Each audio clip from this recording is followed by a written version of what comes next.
तो hello what's up guys, आज का टॉपिक रहने वाला है सर्कुलेशन इन ह्यूमन बॉडी। ठीक है, चलिए सर्कुलेशन इन ह्यूमन बॉडी शुरू करते हैं। यहाँ पे मैंने जो नोट्स थे उनको इंसर्ट किया है। तो सबसे पहले टॉपिक रहने वाला है ब्लड। ठीक है, अभी इसके बारे में पढ़ने वाले हैं, ब्लड की विशेषताएं।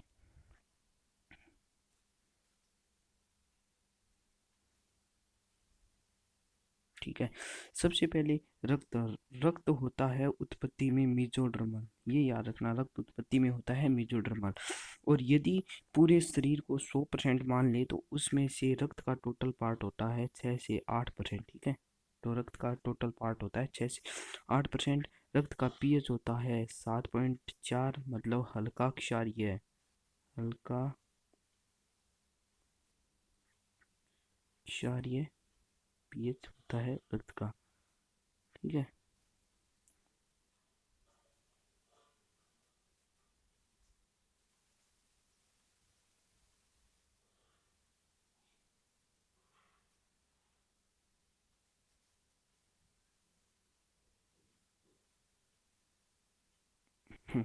रक्त का पीएच होता है हल्का क्षारीय।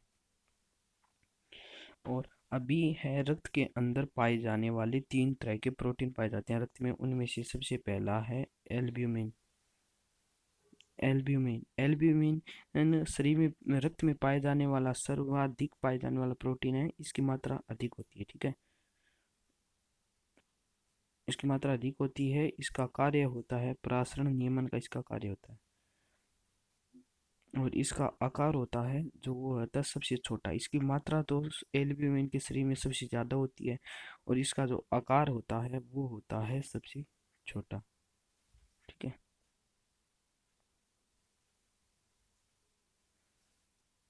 नेक्स्ट बना है ग्लोब्यूलिन। ग्लोब्यूलिन ग्लोब्यूलिन का कार्य होता है प्रतिरक्षा या सुरक्षा में, शरीर की सुरक्षा में या प्रतिरक्षा में इसका कार्य होता है। अगला है फाइब्रिनोजन। फाइब्रिनोजन की मात्रा शरीर में सबसे कम होती है, लेकिन आकार इसका सबसे बड़ा होता है। इसमें सब उल्टा है, देखो, ये ऊपर था, इसकी एल्ब्यूमिन की मात्रा अधिक थी लेकिन इसका आकार सबसे छोटा था। इसी तरह फाइब्रिनोजन में आकार सबसे छोट वो आकार सबसे बड़ा है और मात्रा सबसे कम है। और फाइब्रिनोजन का कार्य होता है रक्त स्कंदन में।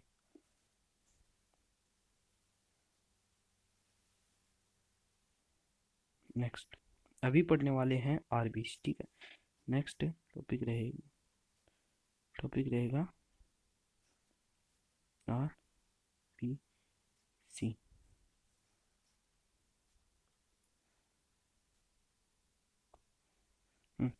आरबीसी आरबीसी की सब आरबीसी को साइंटिफिक नेम से कहा जाता है इरिथ्रोसाइट। आरबीसी को कहा जाता है इरिथ्रोसाइट। ठीक है, अभी ऐसे होता है कि आरबीसी के अंदर केंद्रक नहीं पाया जाता, लेकिन जो उसकी परिपक्व अवस्था होती है उसके अंदर नहीं पाया जाता। जो ग्राउंड स्टेट होती है उसके अंदर, तो उसके अंदर के अंदर पाया जाता है। यानी कि रेटिकुलेट अवस्था जब आती है उस अवस्था में केंद्रक क्या हो जाता है, विलुप्त हो जाता है।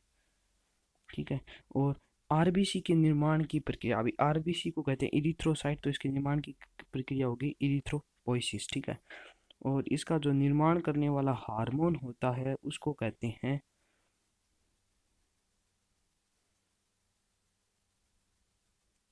इसका जो निर्माण करने वाला हार्मोन होता है उसको कहते हैं इरिथ्रोपोइटिक हार्मोन। ठीक है, और इसका निर्माणकारी अंग होता है उसको इरिथ्रोपोइटिक या हीमोपोइटिक ऑर्गन्स कहा जाता है।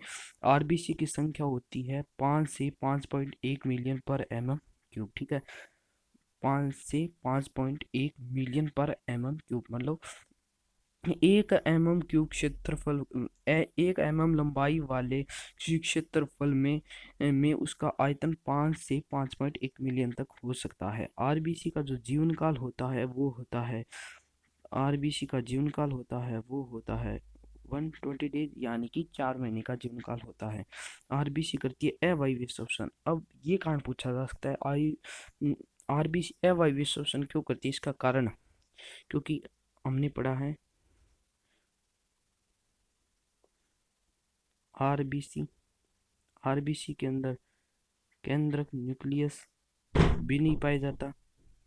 आरबीसी के अंदर माइटोकॉन्ड्रिया भी नहीं पाई जाती, और अन्य जो ऑर्गन्स होते हैं वो भी नहीं पाए जाते। और वायवीय श्वसन का कार्य होता है माइटोकॉन्ड्रिया का, ये क्या करती है, वायवीय श्वसन करती है, ठीक है। और आरबीसी के अंदर माइटोकॉन्ड्रिया नहीं पाई जाती, तो सीधी सी बात है इसके अंदर वायवीय श्वसन नहीं होगा। जब वायवीय श्वसन नहीं होगा तो दूसरा अल्टरनेट अवायवीय श्वसन है, तो इसके अंदर अवायवीय श्वसन पाया जाता है।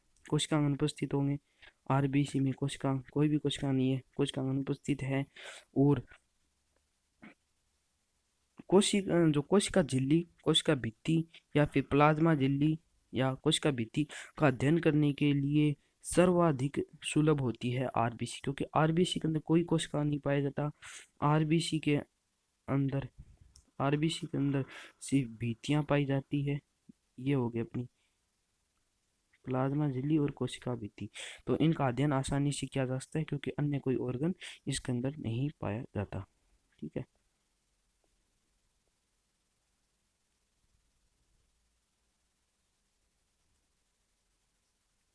ठीक है। और आरबीसी का लाल रंग किसके कारण होता है, हीमोग्लोबिन के कारण होता है। और हीमोग्लोबिन पाया जाता है, मतलब 100 ml ब्लड है ना, 100 ml ब्लड, तो 100 ml ब्लड का 12 से 16 ग्राम हिस्सा किसका होगा, हीमोग्लोबिन का होगा। आरबीसी का आकार होता है 7 माइक्रोमीटर, ठीक है। देखो, अपनी अपनी दूरी के लिए क्या यूज करते हैं, मीटर यूज करते हैं, किसी चीज का आकार निकालने के लिए मीटर यूज करते हैं। और 1 माइक्रोमीटर होता है 10⁻⁻⁶ के। तो मान लीजिए आरबीसी का आकार तो 7 माइक्रोमीटर है, तो 7 × 10⁻⁻⁶ आरबीसी का आकार हो सकता है, ठीक है।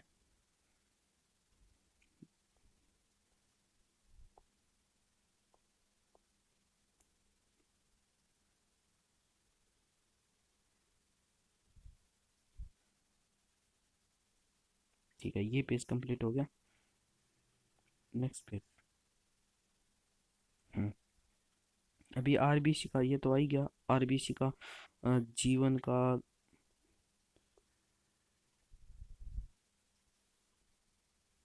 आरबीसी का जीवन काल 120 डेज होता ही है। अवायवीय श्वसन करता है, कोशिका अनुपस्थित होता है, 12 से 16 ग्राम पर 100 ml होता है, और मात्रा इसकी होती है 7 माइक्रोमीटर, ठीक है।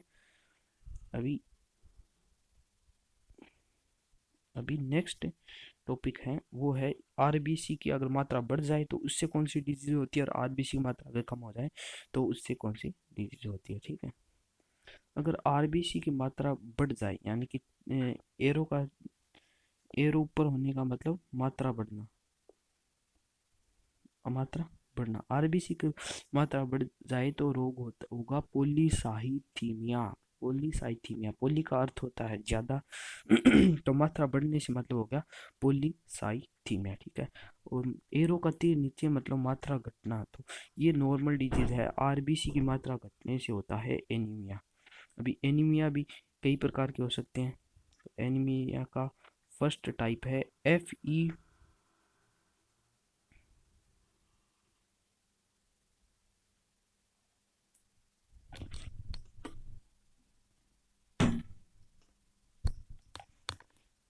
आरबीसी वो एनीमिया का फर्स्ट टाइप है Fe+2 की कमी से। Fe+2 की कमी मतलब आयरन की कमी, आयरन की कमी मतलब हीमोग्लोबिन का निर्माण नहीं होगा, मतलब आरबीसी की संख्या घटेगी। तो इससे Fe+2 की कमी से होने वाला जो एनीमिया है उसको कहते हैं मैक्रोसाइटिक एनीमिया, ठीक है। उसको कहते हैं मैक्रोसाइटिक एनीमिया। और जो सेकंड टाइप है वो है फोलिक एसिड।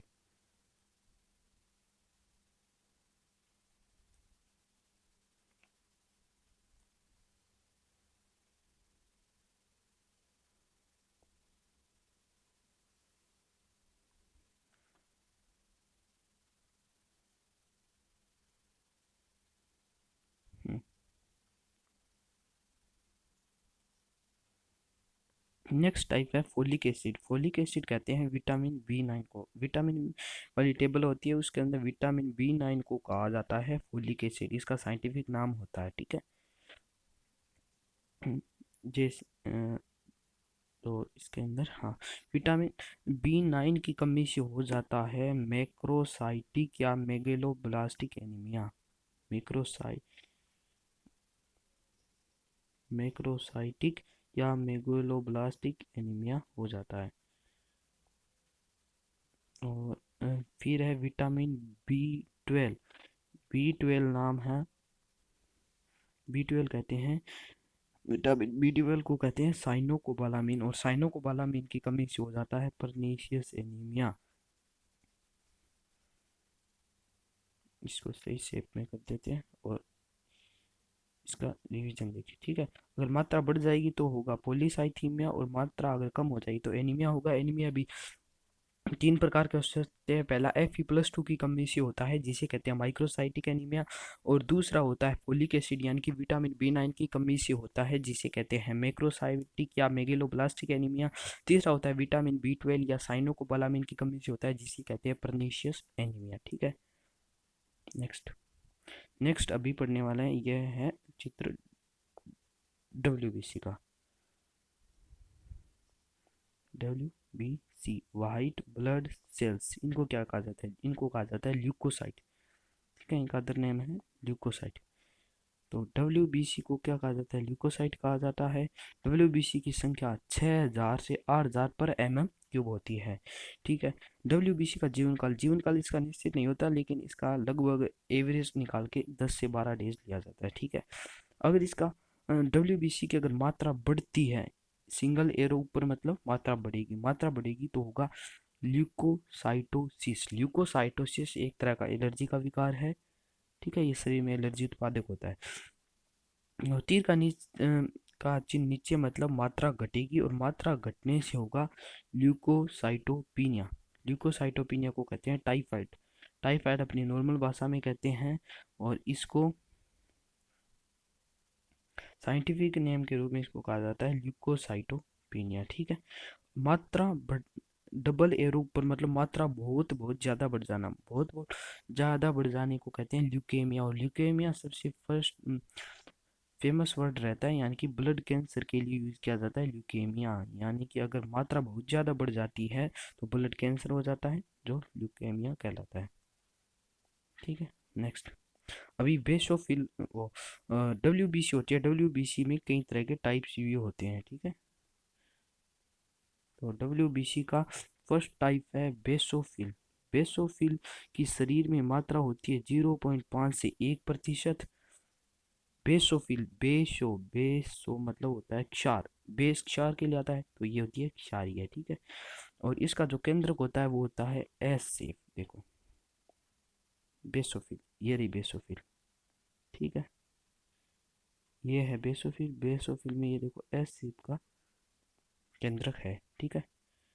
तो बेसोफिल में होता है एस शेप केंद्रक। सेकंड है इयोसिनोफिल। इओसिनोफिल इयोसिनोफिल या इसको कहते हैं एसिडोफिल।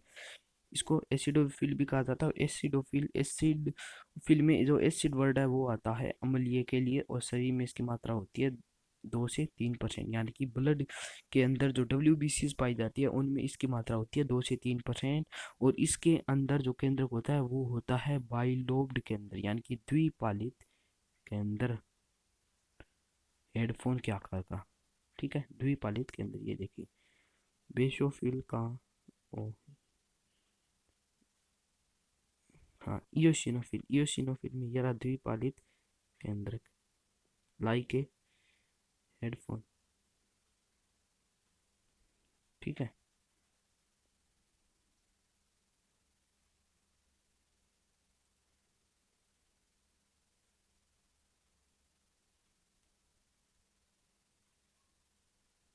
हम्म, अगला है मोनोसाइट, ठीक है। मोनोसाइट शरीर में पाई जाती है 6 से 8%। ये भी होती है क्षारीय, और ये होती है किडनी लाइक स्ट्रक्चर। इनके अंदर जो केंद्रक पाया जाता है वो लाइक ए किडनी होता है, ठीक है। अभी हमने क्या पढ़ा था? मोनोसाइट ये रही मोनोसाइट। मोनोसाइट में ये देखो किडनी के शेप का केंद्रक है, मतलब कुछ इस तरह का केंद्रक पाया जाता है इसके अंदर।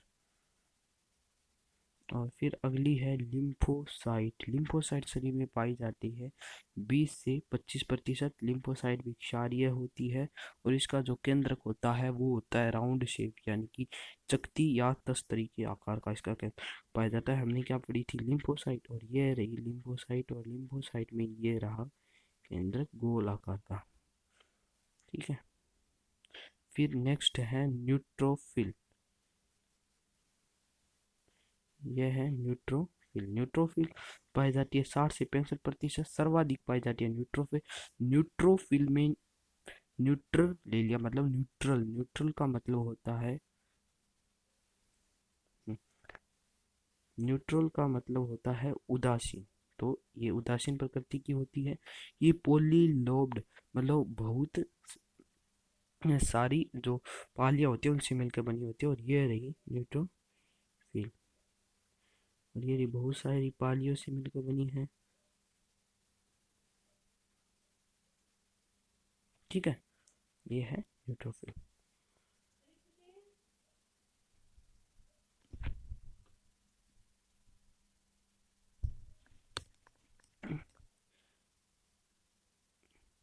तो इसके 5 प्रकार थे, जिसमें से बेसोफिल था। बेसोफिल होता है सबसे छोटा।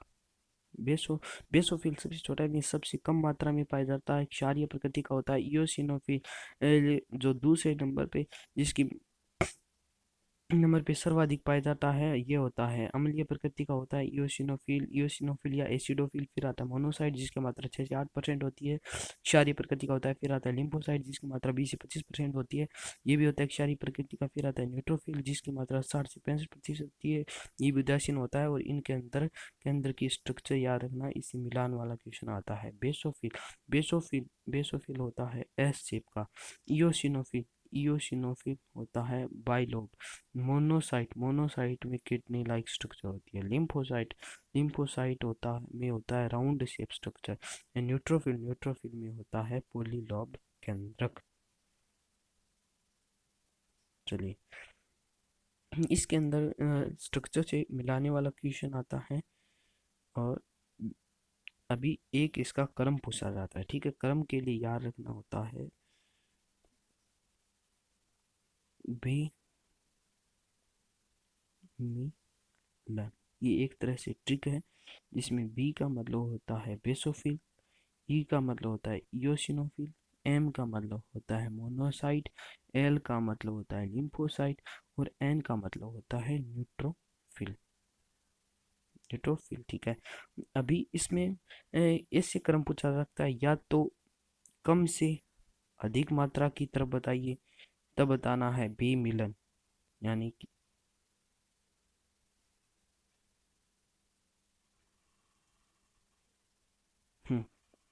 तब बनाना है बे मिलन, जिसमें बेसोफिल 0.5 से 1%, उससे थोड़ी ज़्यादा इयोसिनोफिल, फिर ज़्यादा मोनोसाइट, फिर ज़्यादा लिम्फोसाइट, और फिर उससे ज़्यादा न्यूट्रोफिल होती है। ठीक है, और अगर पूछा जाए घटते क्रम में बताइए सबसे ज़्यादा, तो बे मिलन को उल्टा कर देना है, NLMEB।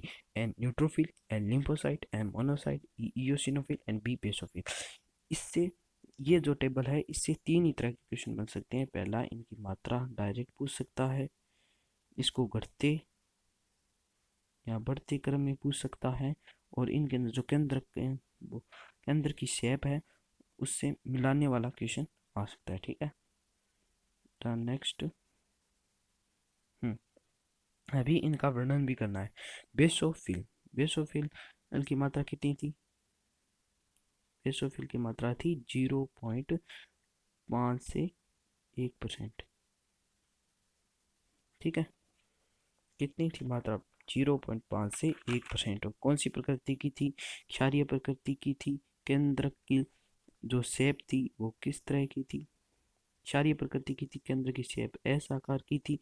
और बेसोफिल 3 तरह के जो अमीनो एसिड बोल दीजिए या कारक स्रावित करती है, जिसमें से पहला होता है इपेरिन।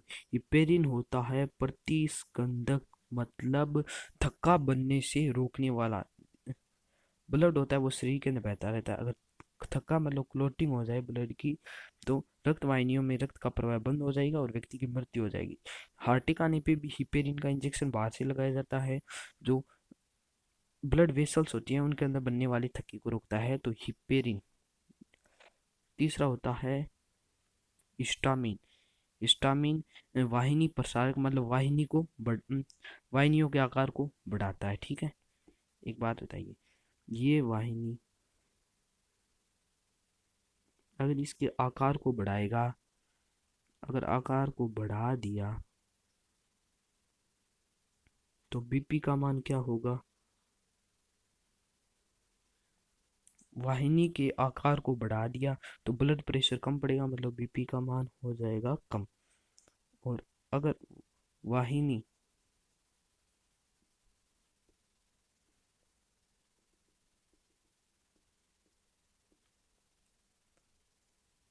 अगर वाहिनी का आकार घटा दिया, ठीक है, वाहिनी का आकार क्या कर दिया, घटा दिया, तो क्या ब्लड प्रेशर बढ़ जाएगा, तो बीपी का मान भी बढ़ जाएगा। तो हिस्टामिन होता है वो बीपी को घटाता है, वाहिनी को बढ़ाता है। और जो नेक्स्ट होता है सीरेटोनिन। सीरेटोनिन वाहिनी को सिकुड़ता है, संकुचित करता है और बीपी को बढ़ाता है।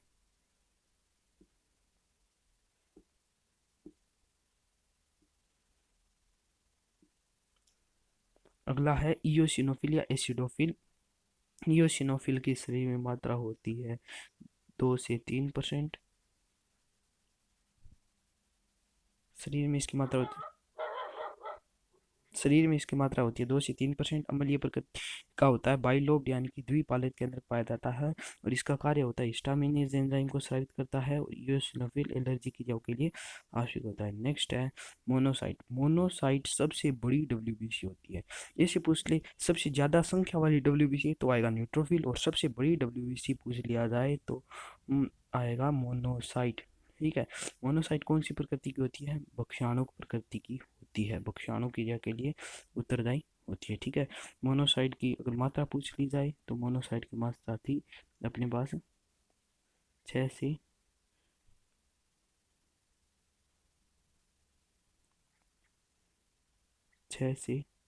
8% मोनोसाइट की थी मात्रा, और इसका जो केंद्र का आकार था वो था किडनी लाइक स्ट्रक्चर।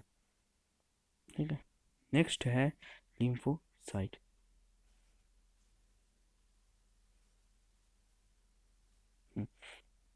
लिम्फोसाइट की मात्रा थी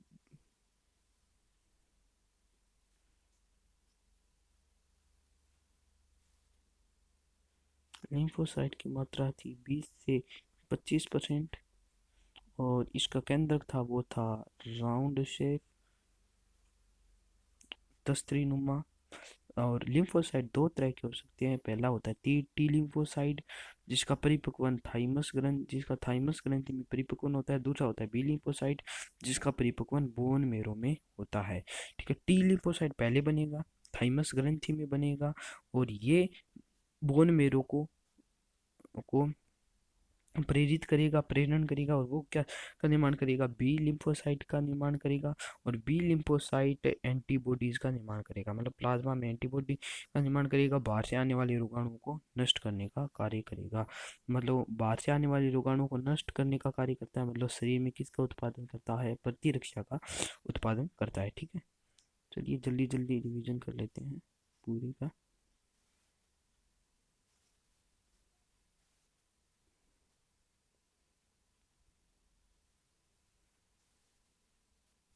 ठीक है, सबसे पहले हमने तो पढ़ा था ब्लड के बारे में। ब्लड होता है उत्पत्ति में मेसोडर्मल होता है, शरीर का 6 से 8% भाग होता है, इसका पीएच 7.4 होता है, इसका अंदर एल्ब्यूमिन पाया जाता है जिसकी मात्रा सर्वाधिक होती है, लेकिन इसका आकार सबसे छोटा होता है, परासरण नियमन का कार्य करता है। उसके बाद पाया जाता है ग्लोब्यूलिन। ग्लोब्यूलिन प्रतिरक्षा या सुरक्षा का कार्य करता है, और फिर उसके बाद पाया जाता है फाइब्रिनोजन, जिसकी मात्रा कम होती है लेकिन आकार सबसे ज्यादा होता है, और ये रक्त स्कंदन में भूमिका निभाता है। फिर हमने शुरू किया था आरबीसी। आरबीसी को इरिथ्रोसाइट कहा जाता है। रेटिकुलोसाइट अवस्था में इसका केंद्रक विलुप्त हो जाता है, है, इसके निर्माण की क्रिया इरिथ्रोपोइसिस कहलाती है। और इसका जो निर्माणकारी हार्मोन होता है उसे इरिथ्रोपोइटिक हार्मोन कहा जाता है, जो वृक्ष से स्रावित होता है। तो इसमें हार्मोन वाले चैप्टर से भी इससे क्वेश्चन उठता है कि वृक्ष से स्रावित होने वाले हार्मोन का नाम क्या है, जो आरबीसी का निर्माण करता है, तो इरिथ्रोपोइटिक हार्मोन। और इससे भी क्वेश्चन उठता है कि इरिथ्रोपोइटिक हार्मोन कहाँ से स्रावित होता है, वृक्ष से स्रावित होता है या आरबीसी का निर्माण करने वाले उनको क्या कहा जाता है, इरिथ्रोपोइटिक कहा जाता है। और निर्माणकारी अंग होते हैं उन्हें इरिथ्रोपोइटिक या हीमोपोइटिक ऑर्गन्स कहा जा सकता है। आरबीसी की संख्या 5 से 5.1 मिलियन पर mm³ होती है। इनका जीवन काल 120 डेज का होता है। अवायवीय श्वसन करते हैं क्योंकि माइटोकॉन्ड्रिया अनुपस्थित होता है और इनमें कोशिकांग भी अनुपस्थित होते हैं। हीमोग्लोबिन की मात्रा 12 से 16 ग्राम पर 100 ml होती है। इनका आकार 7 माइक्रोमीटर होता है। 1 माइक्रोमीटर बराबर होता है 10⁻⁻⁶ तो आरबीसी का आकार हो गया 7 × 10⁻⁶ ठीक है। फिर उसके बाद आता है जीवन काल। जीवन काल इनका होता है 120 डेज का। अवायवीय शोषण करते हैं, कोशिकांग अनुपस्थित होता है और HB 12 से 16 ग्राम प्रति 100 ml होता है। आकार 7 माइक्रोमीटर होता है। अगर इनकी मात्रा बढ़ जाती है तो पॉलीसाइथीमिया हो जाता है, मात्रा घट जाती है तो एनीमिया हो जाता है। एनीमिया भी 3 प्रकार का हो सकता है। Fe+2 की मतलब आयरन आयन होता है उसकी कमी से हो जाता है माइक्रोसाइटिक एनीमिया। और जो फोलिक एसिड यानी कि विटामिन B9 की कमी से हो जाता है मैक्रोसाइटिक या मेगलोब्लास्टिक एनीमिया। ठीक है। ठीक है। फिर उसके बाद आता है साइनोकोबालामिन, विटामिन B12 की कमी से पर्नीशियस एनीमिया हो जाता है। ठीक है। फिर पढ़ना शुरू करते हैं। WBC को ल्यूकोसाइड कहा जाता है। संख्या 6000 से 8000 पर mm³ होती है। जीवन काल 10 से 12 डेज का होता है। मात्रा अगर बढ़ती है तो ल्यूकोसाइटोसिस हो जाता है, एलर्जी विकार हो जाता है। और अगर मात्रा घटती है तो ल्यूकोसाइटोपिनिया हो जाता है, जिसे नॉर्मल लैंग्वेज में टाइफाइड कहा जाता है। अगर मात्रा बहुत ज़्यादा बढ़ जाती है तो ल्यूकेमिया हो जाता है, जिसे ब्लड कैंसर कहा जाता है। ठीक है। आरबीसी के 5 प्रकार हो सकते हैं: basophil, eosinophil, monocyte, lymphocyte, neutrophil. Basophil की मात्रा होती है 0.5 से 1%, इयोसिनोफिल की मात्रा होती है 2 से 3%, मोनोसाइट की मात्रा होती है 6 से 8% और लिम्फोसाइट की मात्रा 20 से 25% में न्यूट्रोफिल की मात्रा हो सकती है 60 से 65%।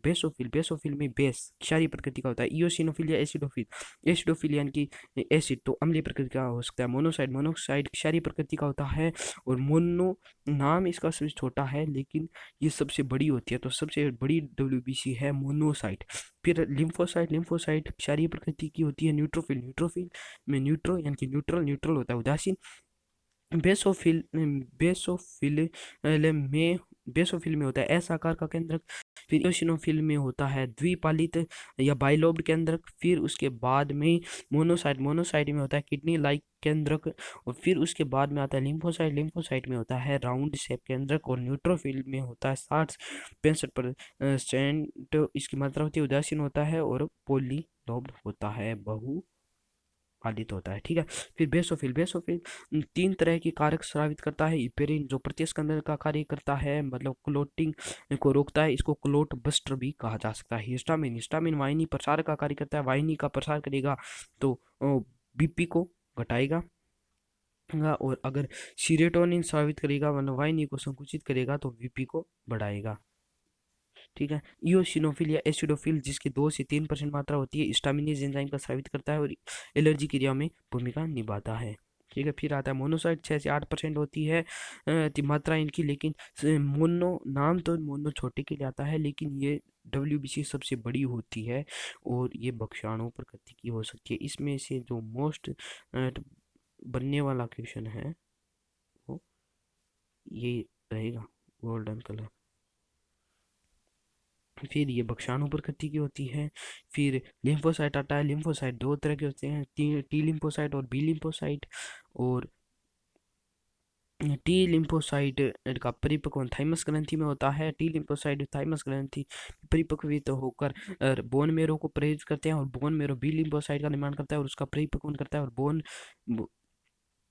बोन मेरो से बना बी लिम्फोसाइट प्लाज्मा में एंटीबॉडी उत्पादक होता है। एंटीबॉडी का उत्पादन करेगा मतलब शरीर में प्रतिरक्षा का उत्पादन करेगा। ठीक है। तो फ्रेंड्स नेक्स्ट वीडियो में शुरू होगा न्यूट्रोफिल से, और न्यूट्रोफिल से लेके इसके बाद प्लेटलेट्स के बाद इस तरह से ये पूरा चैप्टर इसी फ्लो में आगे बढ़ता रहेगा। तो इसी के साथ इस क्लास को समाप्त करते हैं। क्लास को लाइक शेयर सब्सक्राइब कर देना।